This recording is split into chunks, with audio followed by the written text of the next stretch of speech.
17, Hebreus, capítulo 12, do verso 3 ao verso 17. Você achou aí na Bíblia?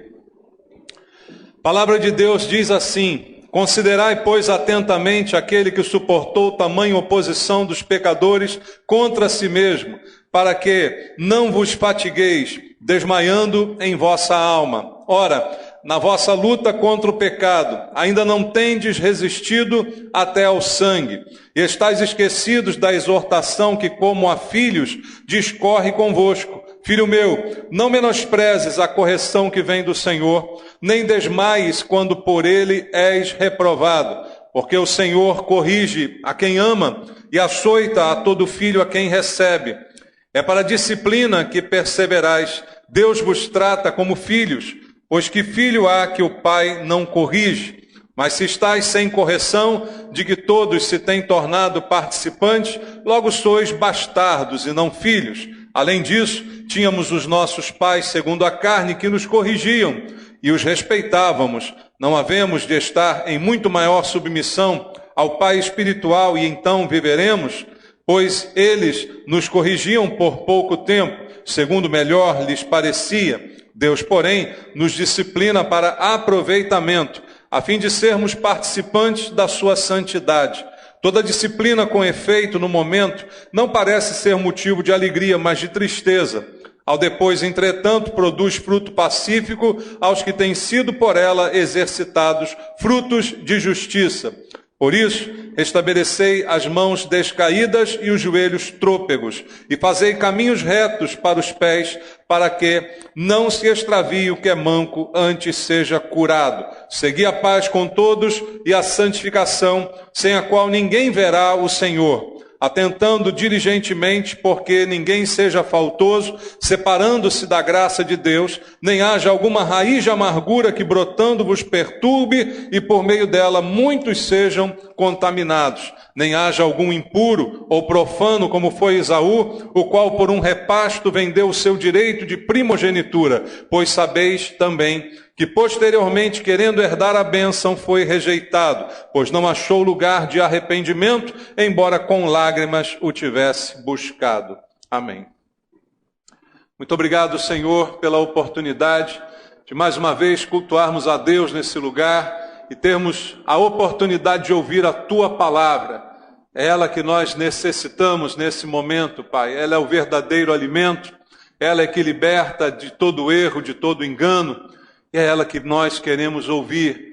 Não estamos aqui para dar atenção a doutrinas humanas, a filosofias de homens, a palavras de sabedoria humana, mas o que queremos é a palavra de Deus, que venha com verdades libertando, trazendo conceitos, alimentando o nosso espírito, nos mantendo, nos sustentando, Senhor, porque não é só de pão que vivemos, mas das palavras que procedem da Tua boca, elas nos alimentam. E isso é o que precisamos nesta manhã. Para isso eu entrego a minha vida ao Senhor, pedindo graça, misericórdia e a unção do Teu Espírito, me capacitando a ministrar a palavra segundo a Tua vontade, para que ela quebre barreiras e chegue aos nossos corações, cumprindo os Teus propósitos na vida de cada um dos Teus filhos. É a oração que eu faço com os irmãos, em nome de Jesus. Amém. Podem sentar, queridos. Amados, aqui o autor de Hebreus, ele fala basicamente da nossa luta contra o pecado. A luta de cada um de nós, de cada cristão, de cada um dos que foram lavados, remidos pelo sangue de Jesus, tiveram seus pecados perdoados. É a nossa situação, você crê nisso? Mas, apesar disso, vivemos uma luta diária e constante contra o pecado. E nessa luta, Deus está sempre nos ajudando. Nós não lutamos sozinhos contra o pecado. Há uma direção de Deus na nossa vida. Há, como diz o texto, uma disciplina do Senhor para cada um de nós, porque Deus tem um plano para nós. Deus tem um alvo para cada um. E já foi dito aqui várias vezes que o sentido da palavra pecado em hebraico tem a ver com errar o alvo. Ou seja, Deus deu uma direção, Deus tem um lugar para eu ir, um lugar onde Ele quer que eu chegue, e eu insisto em errar essa direção, em errar esse alvo. Isso é o pecado. E é contra isso que nós vamos lutar diariamente. Mas Deus nos ajuda, muitas vezes nos dando disciplina, corrigindo o nosso comportamento, para que a gente volte ao alvo, volte ao caminho, volte à direção do Senhor. E há dificuldades na vida de todas as pessoas. Isso já foi dito várias vezes aqui, dificuldades não são privilégios dos pecadores, daqueles que não conhecem a Deus, muito pelo contrário, também aqueles que servem a Deus passam por problemas, enfrentam certamente suas lutas. O problema é que é muito pior enfrentar lutas sem Cristo do que com Cristo. A diferença é que com Ele nós vencemos, nós aprendemos, nós somos aperfeiçoados nas nossas dificuldades, nas tribulações que enfrentamos. Isso já foi dito várias vezes na palavra de Deus e nós ouvimos aqui nesse púlpito. Mas, quando Jesus está conosco, há sempre um aproveitamento, há um proveito em tudo aquilo que nós passamos, porque Deus vai dia a dia nos aperfeiçoando. Então, nessa luta constante contra o pecado, nós vamos nos tornando mais hábeis, nós vamos sendo aperfeiçoados pelo Senhor, até com as disciplinas que Ele exerce sobre a nossa vida. E a disciplina de Deus é citada aqui nessa carta aos Hebreus, e é preciso que a gente entenda o seu propósito e também como ela se dá na vida de cada um de nós. Voltando ao texto, lendo aqui o versículo 3 e o versículo 4, está escrito assim: considerai, pois, atentamente. Então o autor diz, olha, veja com bastante atenção, aquele que suportou tamanha oposição dos pecadores contra si mesmo. Quem foi este? Jesus. Para que não vos fatigueis desmaiando em vossa alma. Ele diz, olha, Jesus suportou todo tipo de oposição. Então, olhe atentamente para ele, para que você também não se canse demais, para que você não desmaie na sua alma quando você enfrentar também lutas e dificuldades. Ora, na vossa luta contra o pecado, ainda não tendes resistido até ao sangue. Então ele usa Jesus como exemplo daquele que foi o que levou os nossos pecados, mas isso teve um custo, preço de sangue. Sangue foi derramado na cruz para que houvesse remissão dos pecados. Ele resistiu à oposição de todos, ele resistiu a tudo e a todos e triunfou na cruz. Então o autor de Hebreus começa a dizer para a gente o seguinte, olha, diante das dificuldades que você possa ter nessa vida, contra o pecado, contra as circunstâncias de qualquer tipo, em primeiro lugar, olhe atentamente para Jesus. Olhe atentamente para este que suportou tamanha oposição e que triunfou de tudo isso na cruz, dando o seu sangue. E lembre, você ainda não deu o seu sangue. Você ainda não resistiu até o sangue, você ainda não teve que passar por isto, não chegou neste extremo, então você ainda está em vantagem. Ele está dizendo para mim e para você, para nós olharmos para Jesus, na hora de enfrentarmos as nossas lutas e as nossas dificuldades. A partir do verso 5 até o verso 8 ele diz, estais esquecidos da exortação que como a filhos discorre convosco. Filho meu, não menosprezes a correção que vem do Senhor, nem desmaies quando por ele és reprovado, porque o Senhor corrige a quem ama e açoita a todo filho a quem recebe.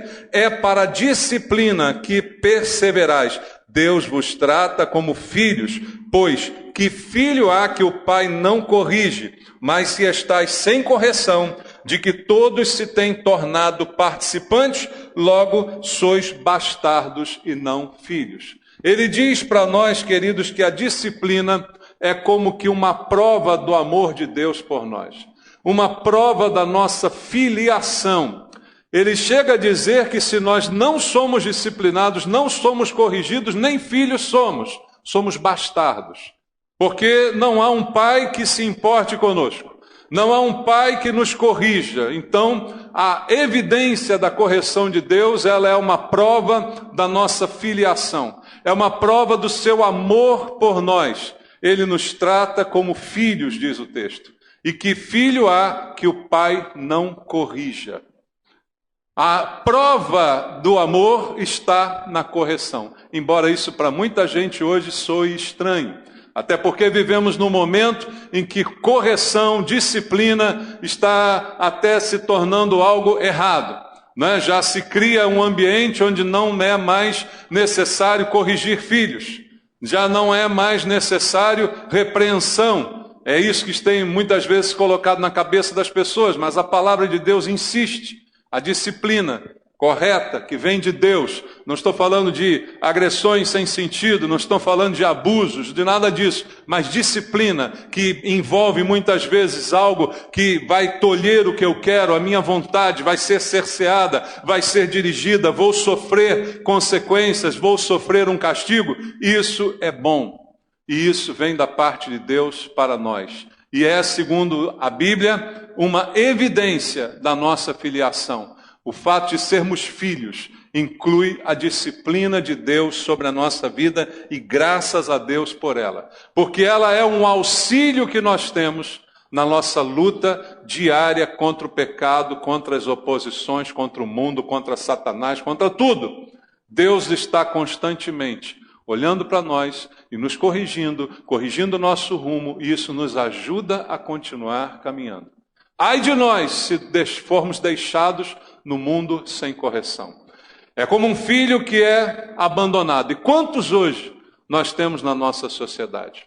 Pense comigo em quantos filhos abandonados diariamente existem na sociedade. Seja pelo pai, seja pela mãe, seja porque o pai fez e sumiu e abandonou e largou aos cuidados da mãe, que muitas vezes não tem condição. E quantas crianças abandonadas hoje são criadas sem correção, sem nenhum tipo de disciplina, e muitas vezes, salvo raríssimas exceções, acabam se tornando os bandidos da nossa sociedade, porque simplesmente ficaram assim, vivendo ao bel prazer, sem nenhum tipo de correção, sem nenhum tipo de parâmetro, de limite, de medidas que possam ser adotadas contra eles. Então, nós temos um Deus que não nos abandona, nos chama de filhos, nos corrige, nos ensina e está sempre observando o que estamos fazendo e está sempre pronto a nos dar a correção que é necessária, que me faz sentir até que sou filho, de que não estou abandonado nesse mundo,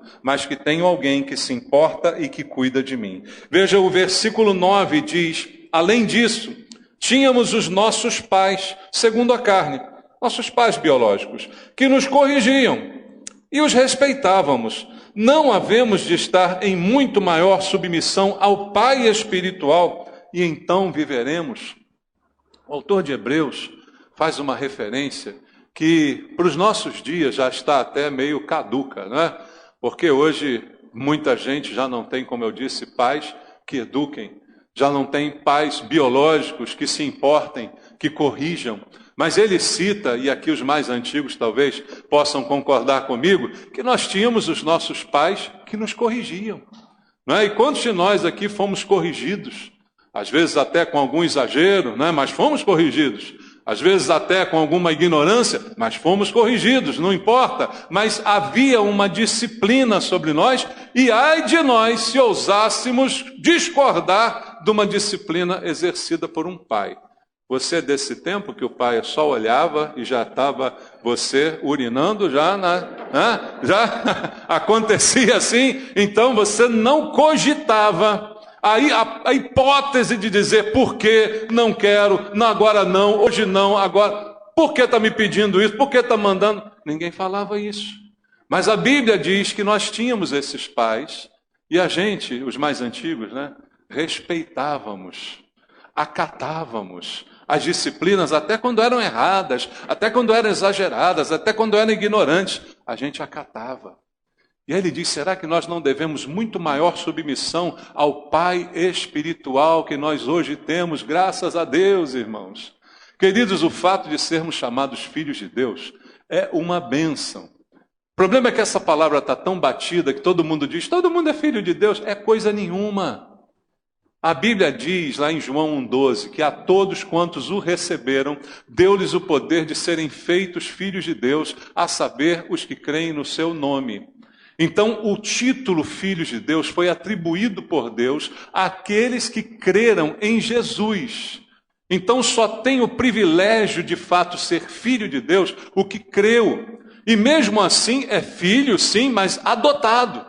Nós fomos adotados em amor por Deus, porque Deus só tem um filho, Jesus. Mas a importância dessa filiação não pode ser esquecida. Então ele lembra para a gente o seguinte: olha, você tem um pai espiritual. Se você respeitava o seu pai natural, com todos os seus erros e enganos, quanto maior respeito e devoção você deve ter a este pai espiritual. Quanto mais compromisso você deve exercer então com este que te disciplina, que te ensina obediência. Disciplina nos ensina obediência. No verso 10, pois eles nos corrigiam por pouco tempo, segundo melhor lhes parecia. Deus, porém, nos disciplina para aproveitamento, a fim de sermos participantes da sua santidade. Aqui ele compara a educação dos pais com a educação de Deus. Ele diz: os pais nos corrigiam por pouco tempo. Por quê? Quando chegava uma idade, quando chegava um momento da sua independência, você casava, você vivia a sua vida, já aquela autoridade paterna já não estava mais presente. E eles corrigiam segundo aquilo que lhes melhor parecia, segundo aquilo que o seu entendimento achava correto. Mas há alguém que tem um entendimento muito maior, que é Deus. E que não nos corrige só por algum tempo, mas para o resto da vida, se nós continuarmos nos submetendo a Ele. Não importa se eu sou novo, se eu sou velho, se eu sou casado, se eu sou solteiro, não importa o estado em que eu esteja, o Senhor sempre vai me disciplinar e vai me tratar como filho, graças a Deus. E a Bíblia diz que Ele me trata assim, que Ele me disciplina, para que eu, como diz o verso 10, me torne participante da sua santidade.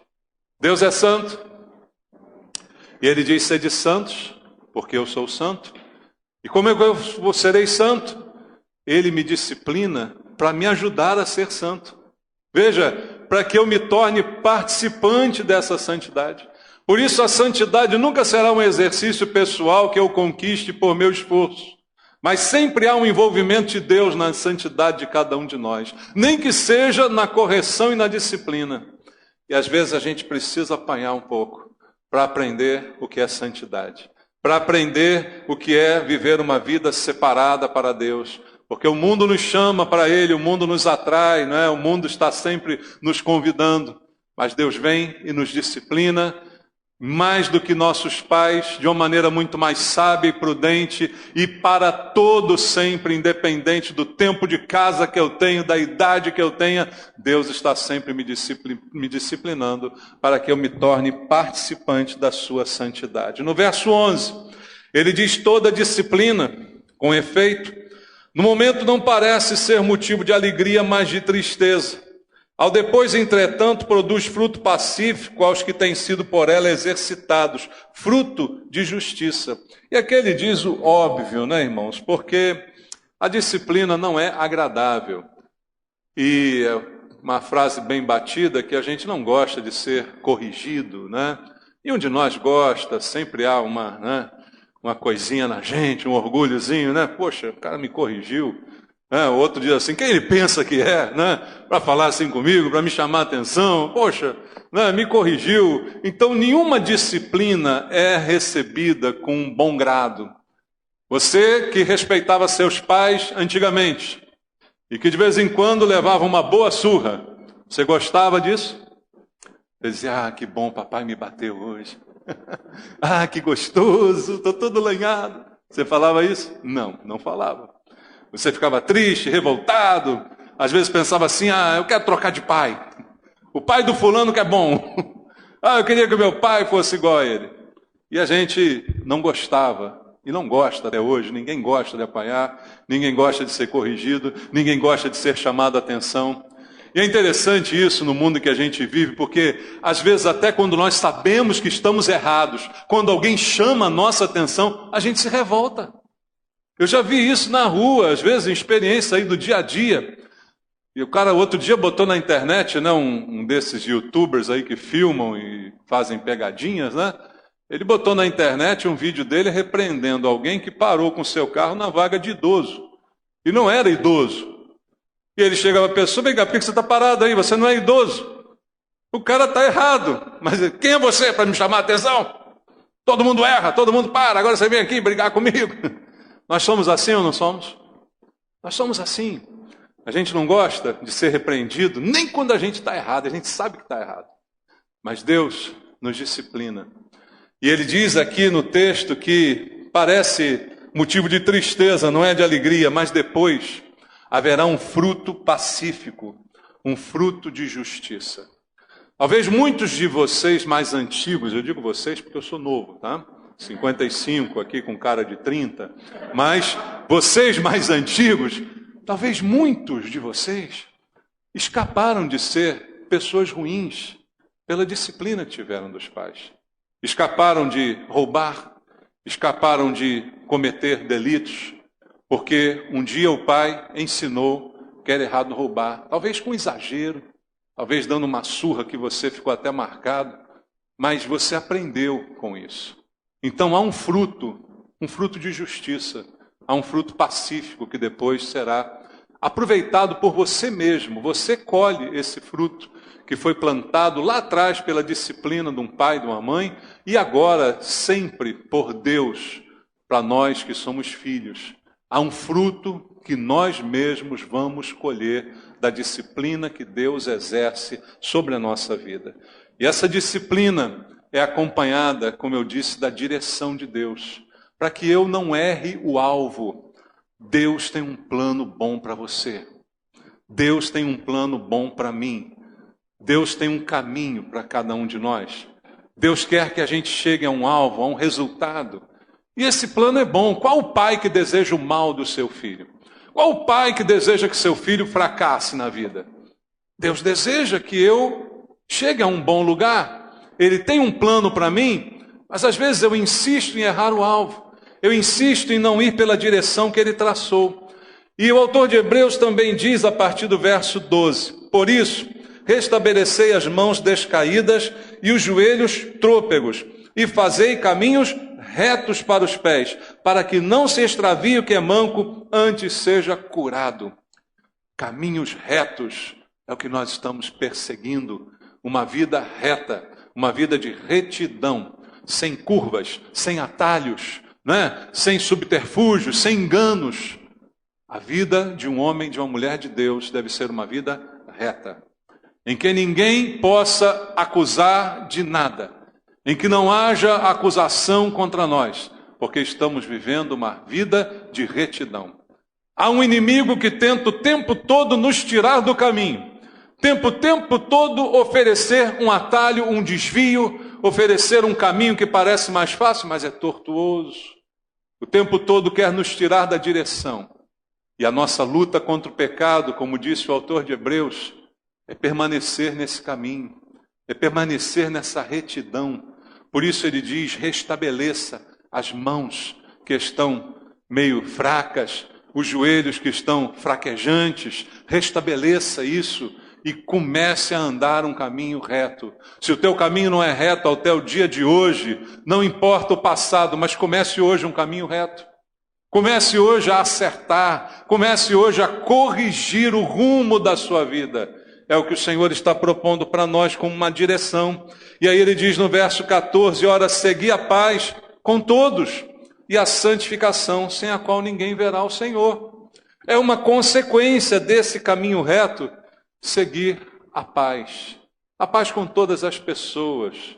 E sabendo que sem essa santificação, e você já viu anteriormente, que a fonte dessa santificação é a disciplina de Deus. Porque eu não tenho tendência a ser santo. Você não tem tendência a ser santo, você sabia disso? A nossa tendência é ser pecadores. A nossa tendência é carne. A carne não se converte. O que é preciso para um pecador ir para o inferno? Nada. É só nascer, viver e morrer.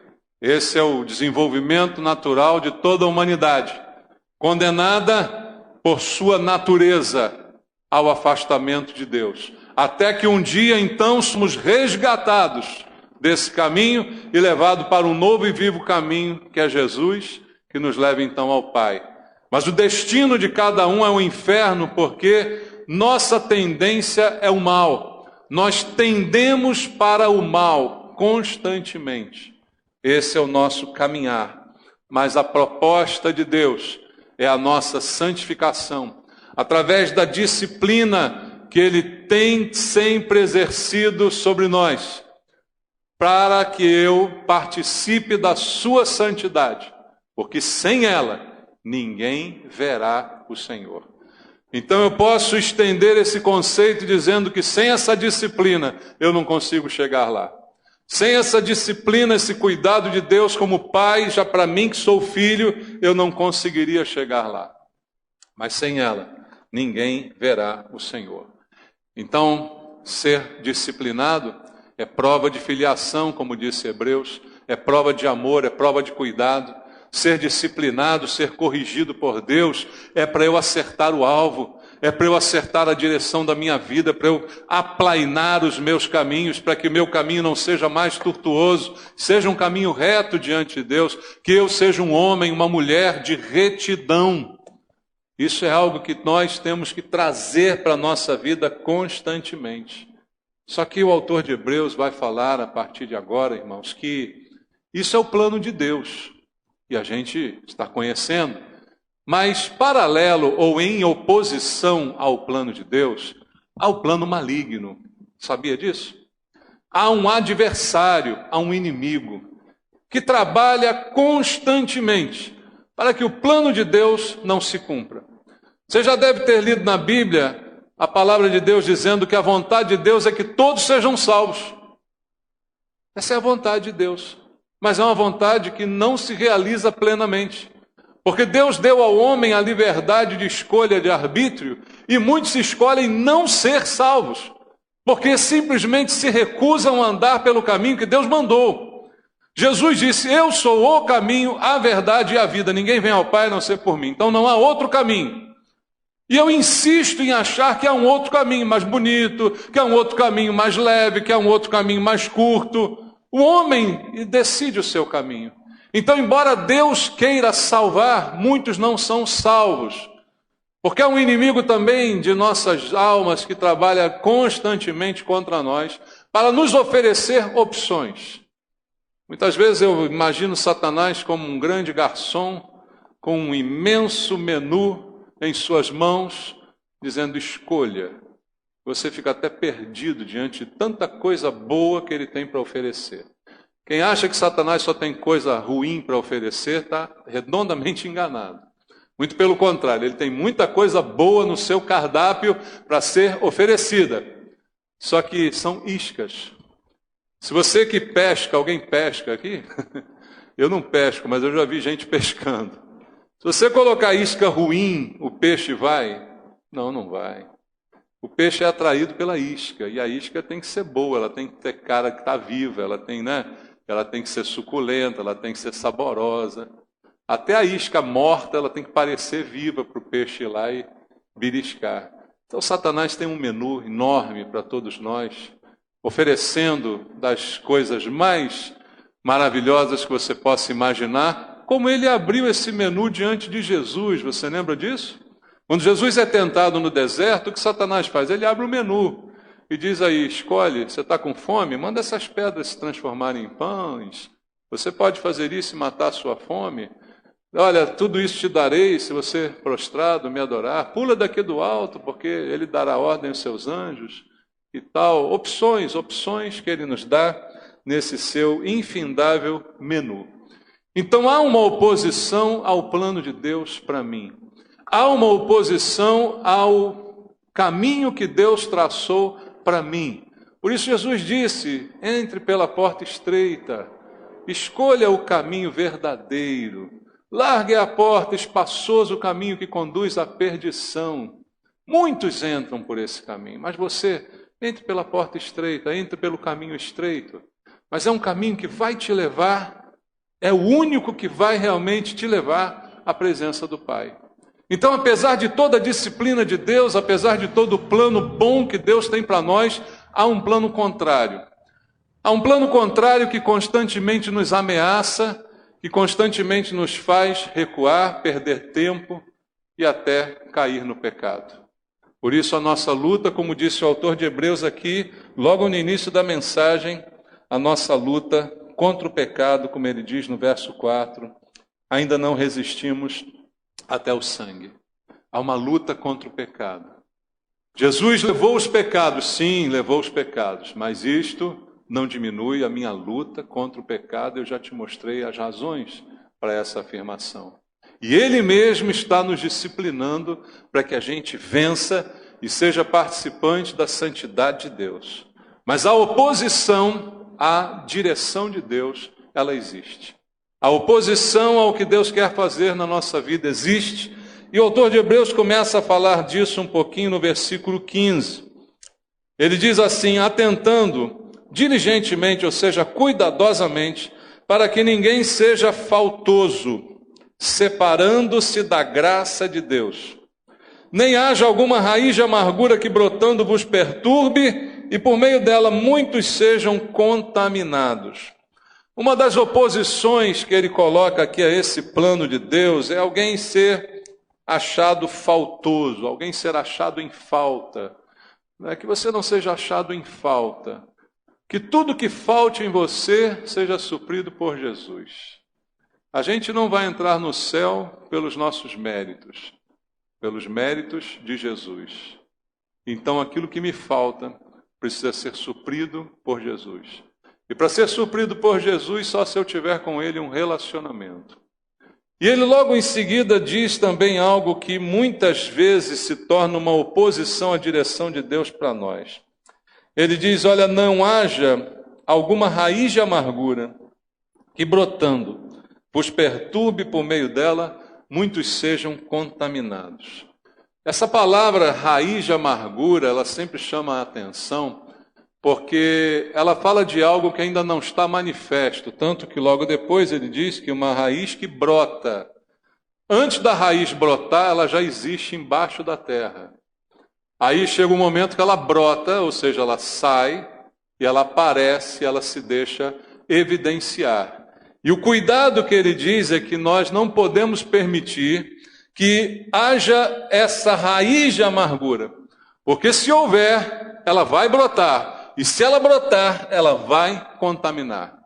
E a figura da raiz é muito interessante, porque a raiz é responsável por prender a planta ao solo, né? É responsável por alimentar a planta, e quanto mais ela se estende em direção à água, à umidade, mais a planta fica bem nutrida. E o exemplo aqui de uma raiz, de algo que ramifica, né? E você às vezes olha árvores antigas com aquelas raízes enormes espalhadas, né, por direções diferentes. Para que aquilo?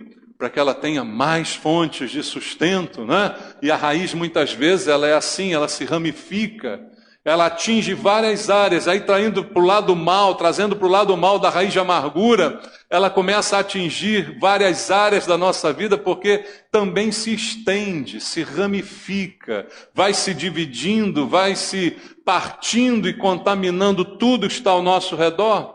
A raiz, ela prende a planta, a terra. A raiz de amargura prende a nossa alma. E ela tira a nossa alma do lugar que ela deveria estar. A raiz, ela alimenta, e a raiz de amargura também nos alimenta. Só que nos alimenta com um alimento horrível, com um fel amargo na nossa alma também, que tanto prejuízo vai nos causar. Então, eu preciso entender que na minha luta contra o pecado, eu não posso permitir, já sei que preciso da disciplina de Deus, mas eu não posso permitir, como ele diz aqui, que haja uma falta em mim e que eu permita que uma raiz de amargura comece a brotar na minha vida, me perturbe e também, por meio dela, muitos ao meu redor sejam contaminados. É um problema que me afeta e afeta as pessoas que estão perto de mim, próximas de mim. Eu preciso, você precisa, além da disciplina de Deus na luta contra o pecado, que você já deve ter entendido que é diária, nós precisamos cortar o mal pela raiz, como se diz. Essa raiz de amargura, ela não pode fazer parte da nossa vida. E ela um dia, se for mantida, ela vai brotar. Ao perceber que alguma pontinha de amargura está nascendo dentro de mim, cabe a mim estancá-la, cortá-la, eliminá-la. Porque se eu não fizer isso, ela vai brotar e ela vai perturbar tanto a mim quanto aos que estão ao meu redor, que serão por ela contaminados. Então, na nossa luta contra o pecado, está inserida aqui uma luta também, que é nossa agora. Porque contra o pecado Deus nos disciplina, nos santifica, mas ao falar dessa raiz, Ele diz que eu não permito, eu não devo permitir, atentando diligentemente, com muito cuidado, para que eu não me separe da graça de Deus e não haja uma raiz de amargura em mim. Então, a ideia é que essa luta agora precisa ser travada por cada um de nós. Eu devo vigiar o meu coração e diariamente perguntar: está nascendo alguma amargura dentro dele? Está algum tipo de raiz maligna brotando dentro de mim? Isso vai atrapalhar o plano de Deus para a minha vida. Isso vai me fazer um agente de contaminação dos outros ao meu redor. Isso vai atrapalhar a minha vida e a vida de quem está perto de mim. E esse cuidado, queridos, esse precisa ser de cada um de nós. Diligentemente, cuidadosamente. Nós precisamos olhar para dentro de nós e perguntar: de onde vem esse sentimento? De onde vem essa mágoa que está tentando entrar no meu coração? Qual a origem dela? Será que ela tem razão de ser? Será que eu devo cultivá-la? E como já disse diversas vezes aqui, ninguém está livre de um pensamento errado. Ninguém está livre de que alguma coisa passe pela sua cabeça. Mas é você que não pode permitir que essas coisas permaneçam na sua cabeça. É aquela velha história do passarinho, que ele pode pousar na sua cabeça, mas ele não pode criar um ninho na sua cabeça. E para criar um ninho, você teve que ser conivente com ele. Você teve que deixar ele ir e voltar, depositando cada vez mais coisas na sua cabeça. Pousar, ele pode pousar. Um pensamento ruim, um sentimento ruim pode passar pelo nosso coração, mas ele não tem o direito de permanecer. E quem tem que tirá-lo de lá sou eu mesmo.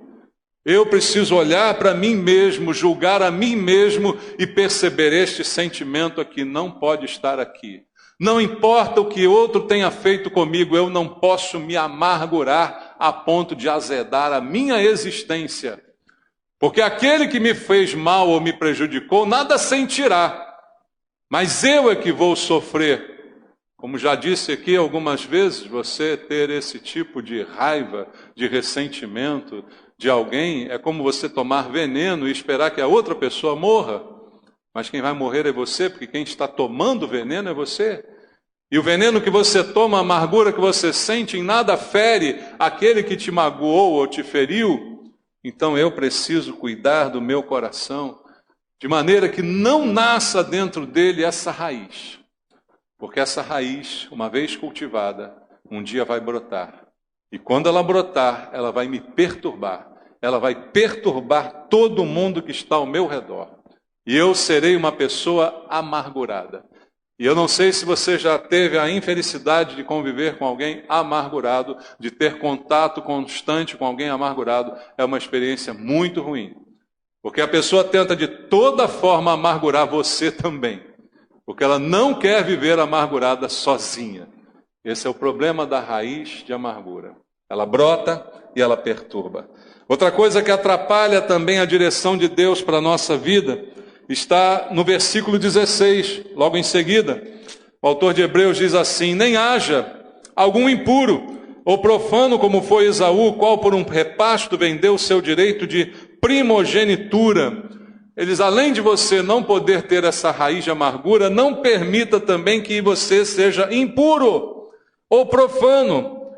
E aí cito o exemplo de Esaú, que vendeu o seu direito de primogenitura por um prato de lentilha. Isso ficou muito conhecido, esse episódio bíblico. Mas pensa no efeito que isso faz na nossa vida, em relação às nossas escolhas, e ele fala de impureza. Ou seja, a escolha de Esaú foi motivada pela sua impureza. O que estava dentro do seu coração era um tipo de impureza que o fez preferir um consumo imediato ao invés de preferir algo que seria determinante e duradouro na sua vida. Então, diante disso, nós lutamos dia a dia contra o materialismo, contra as coisas que atraem o nosso coração, que fazem com que a gente muitas vezes se mostre cativo diante de certas coisas que o mundo nos oferece, mas tudo isso tem a sua raiz numa impureza do coração. Purificar o coração. Purificar. Já sabemos que o coração é enganoso. Ouvimos hoje na consagração. A purificação do coração depende do quanto Deus está dentro dele, do quanto Deus está agindo dentro desse nosso coração. Deus está disciplinando para que eu me torne ali alguém, um alvo da sua santidade, e aí eu me purifique, porque a impureza do coração faz com que eu prefira o lucro fácil, aquilo que é verdadeiro e duradouro. A impureza do coração faz com que eu me leve para o materialismo e deixe as coisas espirituais de lado. Foi o que aconteceu com Esaú. Para que eu quero primogenitura? Eu estou com fome, eu quero é comer um prato de lentilha. Para que eu quero pensar no futuro? Eu quero aqui e agora. Comamos e bebamos porque amanhã morreremos, dizem os pecadores, né? Então é esse pensamento da impureza de coração que afasta a gente do plano e da direção de Deus. E muitas vezes precisamos ser disciplinados também por causa disso. Mas ele coloca aqui esta responsabilidade também sobre nós. Não haja algum impuro ou profano, como foi Esaú. Não exista aqui entre nós alguém com esse tipo de preferência, com alguém com esse tipo de impureza no seu coração que afete os seus sentidos, afete as suas escolhas. Porque a nossa vida é feita de escolhas. Sabia disso? A gente escolhe todo dia o que a gente quer, o que a gente não quer, o caminho que vamos tomar, as coisas que vamos manter, as que vamos jogar fora. Todo dia nós escolhemos. E se o coração estiver contaminado, a gente vai sempre escolher o que não presta. Vai sempre escolher aquilo que tem menos valor. Foi assim que Esaú perdeu aquilo que havia de mais valioso, o seu direito de primogenitura, por um momento de prazer, comendo um prato de lentilha quando ele estava absolutamente faminto. Então Satanás, ele tem sempre um prato de lentilha quando você está com fome. Mas a nossa impureza é que vai favorecer que a escolha seja pelo prato de lentilha. Então é a nossa impureza que nos tira da direção que Deus tem para a nossa vida. Então, para a gente concluir, a disciplina de Deus dá direção. A disciplina traz santidade, mas a escolha muitas vezes é nossa e eu preciso purificar a minha vida e o meu coração dia a dia para escolher cada vez melhor. E por fim ele diz no verso 17, pois sabeis também que posteriormente, querendo herdar a bênção, foi rejeitado, pois não achou lugar de arrependimento, embora com lágrimas o tivesse buscado. E aqui ele deixa um último conceito que é importante para nós, é que lágrimas nem sempre significam arrependimento. Eu já disse aqui algumas vezes que eu não acredito em salvação sem choro, porque a salvação genuína faz com que a gente se confronte com o pecado e perceba a própria miséria, e muitas vezes isso vai trazer um choro profundo diante de Deus. Mas nem sempre o choro é sinal de arrependimento. E a Bíblia diz que Esaú posteriormente chorou, mas não quer dizer que se arrependeu. Buscou com lágrimas o que havia perdido, ou seja, percebeu a burrada que ele fez na escolha errada que ele cometeu. Mas não significa com isso que ele de fato se arrependeu. Muitas vezes a gente chora de remorso, chora porque percebemos o mal que fizemos a nós mesmos, mas não pelo mal que fizemos a Deus. Com relação ao pecado, muitas vezes é isso que acontece também. A gente chora porque vamos sofrer a consequência do pecado. Vamos sofrer a dor que o pecado sempre causa, mas não porque tenhamos de fato ofendido a Deus. Uma última lição para nós, pense nisso. Lágrimas não significam arrependimento. E Deus sabe muito bem a diferença entre uma coisa e outra. Nessa luta contra o pecado, Deus está nos ajudando dia a dia. Porque você é filho, porque Ele te ama. A prova do amor é que Ele não te abandona. A prova do amor é que Ele está sempre te corrigindo. E Ele faz isso através do Espírito Santo. Por mais que você faça alguma coisa errada, o Espírito Santo vem e fala ao teu coração: isso é errado. Você não deve fazer isso, você tem que mudar isso. Você ouve, muitas vezes você diz: cala a boca, Espírito Santo, deixa eu fazer aqui. Mas você sabe que está errado. E Ele vai continuar fazendo isso até o fim.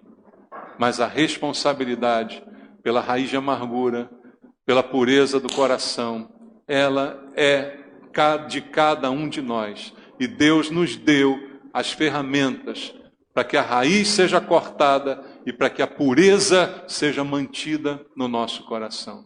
Use essas ferramentas de Deus. E nessa luta você vai ser vitorioso, porque a vitória foi conquistada por Jesus na cruz por cada um de nós. Amém? Deus nos abençoe. Vamos orar. Vamos falar com Deus. Nós vamos daqui a pouco participar da ceia. E a ceia é para aquele que é cristão. Se você é cristão, você está convidado. Mas a ceia requer um exame, ou examinar o próprio coração. Pai, é isso que nós queremos fazer agora, olhar para dentro de nós. Será que há alguma impureza no meu coração que tem feito eu escolher as coisas erradas, tem feito eu me guiar por valores errados e acabar escolhendo o que parece tão bom, mas que não sustenta, que não perdura, que não presta? Ah, Deus amado, perdoa os nossos pecados, perdoa as nossas falhas, continua nos disciplinando, disciplina mais, Senhor, disciplina mais, para que a gente não saia da Tua presença, nem deixe o Teu caminho, que essa raiz de amargura não venha nascer no coração de nenhum de nós, Pai Santo. Limpa-nos a cada dia, com disciplina, com correção.